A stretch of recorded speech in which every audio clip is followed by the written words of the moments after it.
CM Nitish Kumar के राज्यसभा जाने और निशांत कुमार की राज्य की राजनीति में सक्रिय एंट्री के बाद से निशांत कुमार बिल्कुल अपने पिता के नक्शे कदम पर चलते हुए दिख रहे हैं। दरअसल ये निशांत कुमार जहां एक तरफ अपने सामाजिक समीकरणों को साध रहे हैं, वहीं दूसरी तरफ वो पार्टी में भी लगातार एक्टिव मोड में नजर आ रहे हैं। निशांत अपने पिता के उन सभी कदमों को बहुत ही बारीकी से फॉलो कर रहे हैं, जिसके लिए सीएम नीतीश कुमार की एक अलग इमेज रही है, सुशासन बाबू के रूप में उनकी पहचान रही है। दरअसल राज्य की राजनीति में नीतीश कुमार की पहचान एक सामाजिक सद्भाव और सबको साथ लेकर चलने वाले नेता की रही है। नीतीश जितने दिन भी जदयू में रहे, उतने दिन वो जदयू के सिरमौर भी बने रहे। निशांत की जदयू में एंट्री हो चुकी है। निशांत अपने पिता के लगभग उसी नक्शे कदम पर चल रहे हैं, जिसके लिए नीतीश कुमार की पहचान रही है। दरअसल हाल के कुछ दिनों में निशांत कुमार ने कुछ ऐसे स्टेप उठाए हैं जिसकी चर्चा हर तरफ हो रही है, और बताया जा रहा है कि ये स्टेप बिल्कुल उसी तरीके से है जिसके लिए नीतीश कुमार जाने आते थे। निशांत ईद के दिन गांधी मैदान में गए, निशांत फुलवारी भी गए, निशांत कुछ और जगह भी गए जहां पर सीएम नीतीश कुमार फॉलो करते रहे हैं। अब निशांत पार्टी में अपनी पकड़ को उसी तरीके से मजबूत बना रहे हैं जिस तरीके से सीएम नीतीश कुमार की मजबूती रही थी।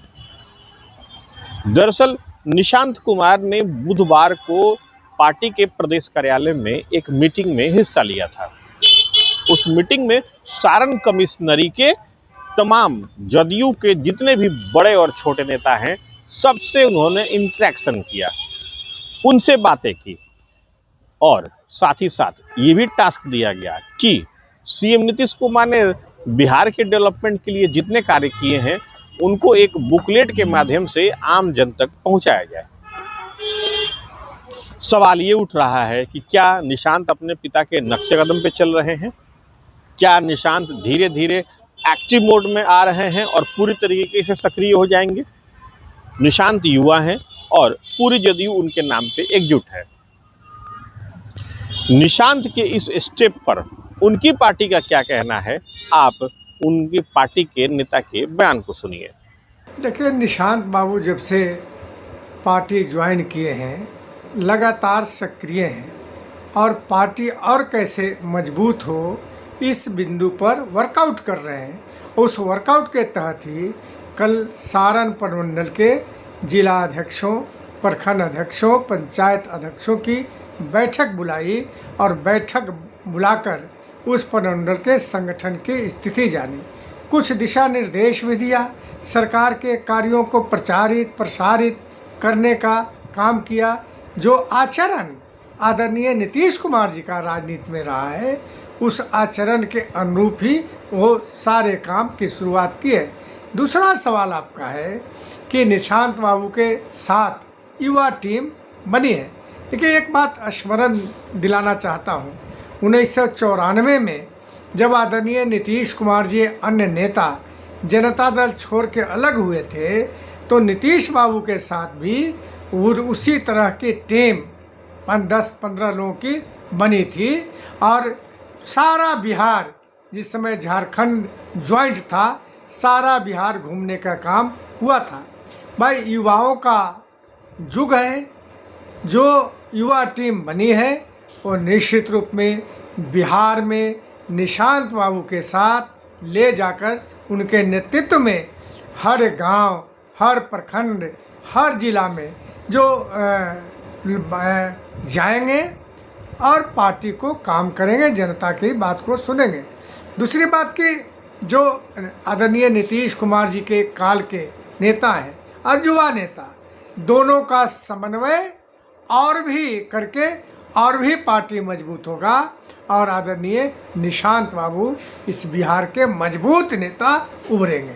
तो आपने सुना उनकी पार्टी के नेता क्या कह रहे हैं। वहीं दूसरी तरफ एनडीए की प्रमुख सहयोगी दल बीजेपी का भी मानना है कि बिहार की राजनीति में यूथ बहुत अहम भूमिका निभा सकते हैं। हालांकि वो कुछ और युवा नेताओं का भी नाम ले रहे हैं। बीजेपी के प्रवक्ता का क्या कहना है, अब उनके बयान को भी सुनिए। बिहार की राजनीति में युवाओं का आगे आना एक सकारात्मक संकेत है। लोकतंत्र में नई ऊर्जा, नए विचार और नई सोच का स्वागत होना ही चाहिए। लेकिन हमें यह भी समझना होगा कि सिर्फ किसी राजनीतिक परिवार से आने पर नेतृत्व की योग्यता सिद्ध नहीं हो जाती।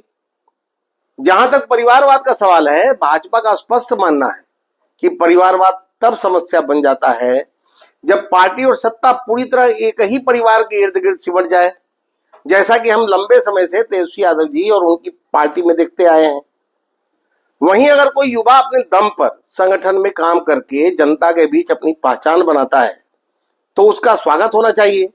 भाजपा में अवसर परिवार के आधार पर नहीं, बल्कि क्षमता, कार्य और समर्पण के आधार पर मिलता है। इसलिए युवाओं का उदय समय की मांग है, लेकिन परिवारवाद और योग्यता के बीच फर्क समझना भी उतना ही जरूरी है। तो आपने सुना किस तरीके से निशांत को लेकर के अभी बिहार की राजनीति में बयानबाजी का दौर चल रहा है। दरअसल निशांत कुमार को राजनीति में एक्टिव मोड में रखने के लिए एक टीम निशांत बनाए जाने की भी खबर है। इस टीम निशांत में एक तरफ जहां समृद्ध वर्मा, अतिरेक, रुहेल आनंद जैसे युवा विधायकों का नाम है जो कि सीधे सीधे जदयू से जुड़े हुए हैं, वहीं दूसरी तरफ चेतन आनंद से लेकर के मृणाल का भी नाम है। 14 लोगों की ये टीम बताई जा रही है। सबसे खास बात ये है कि ये 14 लोगों की जो टीम है ये पार्टी के बड़े नेताओं में शुमार हो रहे हैं और युवा चेहरे में शुमार हो रहे हैं और इनके पिता या कोई बहुत close relative CM Nitish Kumar का निकट सहयोगी रहा है। ऐसे में अब ये माना जा रहा है कि निशांत राज्य की राजनीति में अपनी पकड़ को मजबूत करने के लिए, पैनी नज़र बनाने के लिए और पैनी पकड़ बनाने के लिए धीरे धीरे अपने पकड़ को मजबूत कर रहे हैं और एक्टिव मोड में आ रहे हैं। नज़र निशांत कुमार के ऊपर टिकी हुई है क्योंकि ऐसा माना जा रहा है कि राज्य की राजनीति में निशांत कुमार सीएम नीतीश कुमार के राजनीतिक उत्तराधिकारी हो सकते हैं। हालांकि सीएम नीतीश कुमार के राज्यसभा जाने के बाद से उनका राजनीतिक उत्तराधिकारी कौन होगा ये अभी भविष्य के गर्भ में छुपा हुआ है, लेकिन निशांत जिस तरीके से अभी एक्टिव मोड में है उससे कई सवालों को बल मिल जाता है। श्वेत कुमार, TV9 डिजिटल, पटना।